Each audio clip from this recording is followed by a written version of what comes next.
വലുതാകലിൻ്റെ പൊങ്ങച്ച വിശേഷങ്ങൾ സംസാരിക്കാനും കേൾക്കാനും ഇന്ന് മനുഷ്യന് ഇഷ്ടമാണ്. എന്നാൽ ചെറുതാകലിൻ്റെ സുവിശേഷമാകാൻ ആർക്കും ഇഷ്ടമില്ല, സാധിക്കുന്നില്ല. ഏറ്റവും വലിയവനായ ദൈവം ചെറുതായി മനുഷ്യരൂപം പ്രാപിച്ച് നമുക്ക് സുവിശേഷമായി മാറി. നാമും ക്രിസ്തുവിനെ പോലെ ജീവിക്കാൻ വിളിക്കപ്പെട്ടിരിക്കുന്നു. ചെറുതാകലിൻ്റെ സുവിശേഷം ജീവിക്കാനും അറിയിക്കാനും കടപ്പെട്ടിരിക്കുന്നു.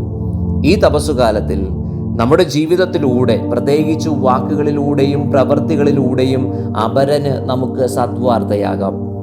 സുവിശേഷമാകാൻ നീ സുവിശേഷമായ ക്രിസ്തുവിൻ്റെ ജീവിതം നിന്റെ ജീവിതത്തിൽ പകർത്തുക.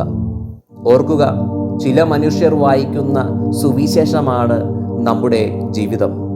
അതുകൊണ്ട് ക്രിസ്തുവിനെ പോലെ നമുക്കും സുവിശേഷമാകാം.